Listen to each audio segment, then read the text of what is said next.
From the creator, Michael McGowan, comes an epic series about death, destruction, society, and so much more. What is the series? Tune in to find out.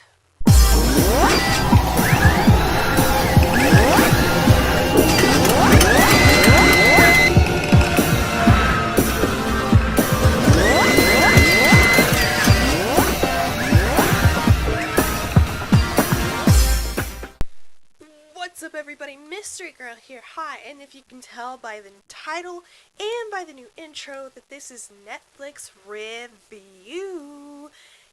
Yes, I am finally able to do this. So, I wanted to go ahead and start with my first ever review of a show that I had never heard of, never seen until recently, and that was Between. Between is based on a story where all of a sudden a virus hits ya like that. So let's get started with the plot. The plot is in this little town. It starts in this little town called Pretty Lake, which is a very small rural town. It's very small. And we start with this girl named Wiley, who is played by Jennette McCurdy, who is pregnant.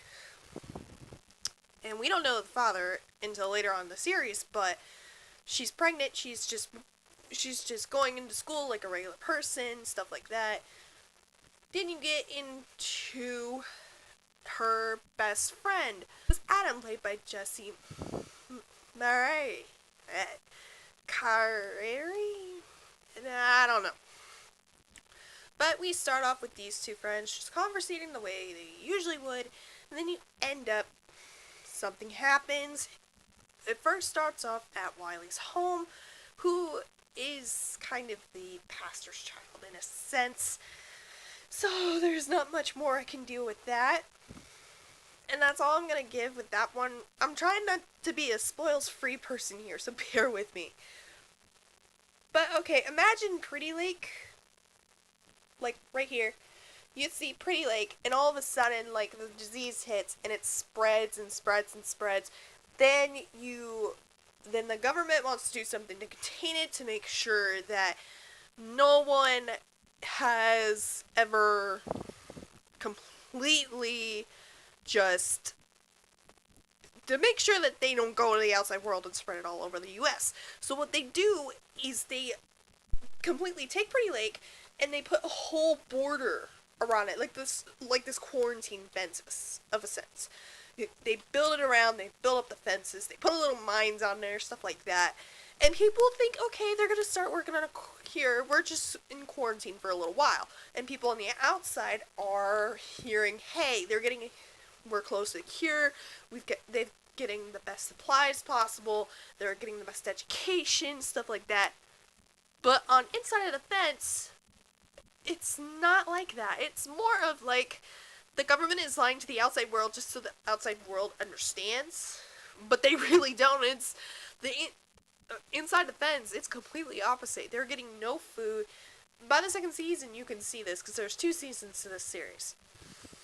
In season 2, you can see, like, the beginning, like, everybody is basically thieving houses. They're scoundering up as much food as possible. They're grabbing cans. They're grabbing everything possible. I just felt so bad. Like, I was about ready to cry over half of this, because you look at it this way. Okay, you have fights going over in season 1, and in season 2, it's all about survival and trying to get food, water, shelter, all that for everybody else. The mic fell. But they're trying their best to survive. Basically, it's kind of like that.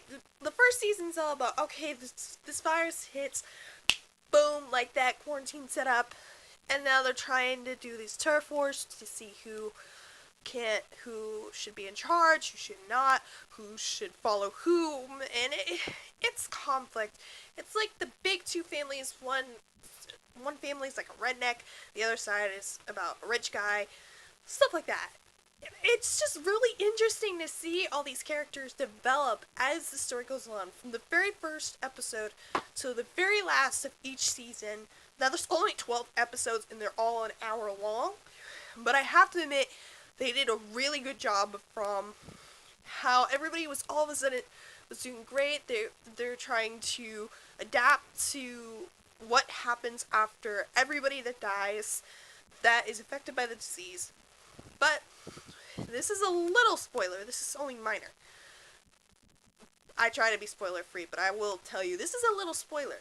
Everybody who was a victim of the virus was 22 and up. So you can imagine 21 and under aren't affected, but by the time you turn 22, you're dead. It's just automatic. You're dead. As soon as you turn 22, you're just basically dead. So all the teenagers, all the kids survive, but the adults and the elderly die quite easily and quite rapidly too. It's just one minute they're talking to you, next minute like that. And you can just see like the blood drips, everything.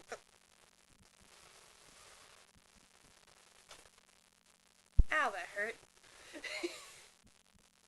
But you know what I'm saying, because I'm 22 and I could be affected by the disease, and like that. So, in a sense, people do actually kind of die. And there are people who do die off in the series, but it isn't just from the disease. It could be from a gunshot wound, or a medical disease, or it could be anything. Really. And they have like no supplies, no medicine, no food, no water, stuff like that, and that's kind of hard. They have no way of contact outside world. It's just like this basic little utopia shelter. And I have to say, this show was really, really good. From the cast to the plot of it all, I love the plot because it is not from the 1950, 1960, 1970, that era. It's from like 2015, 2016 era. Like the Facebook, Twitter, it's got modern stuff like laptops, everything. So basically, if you're living in the modern world and you die like that, that happens. So, I kind of like that. And I have to say, it's really, really good. I highly recommend you guys check it out. It is on Netflix. For those of you who do have a Netflix subscription, I can speak here, people. I can actually speak. So I highly recommend it. I'm going to give this 9.5 out of 10. Reason why it's a 0.5 is only because my favorite character dies, and I hate that they killed him off, but you'll see who later when you watch the whole series.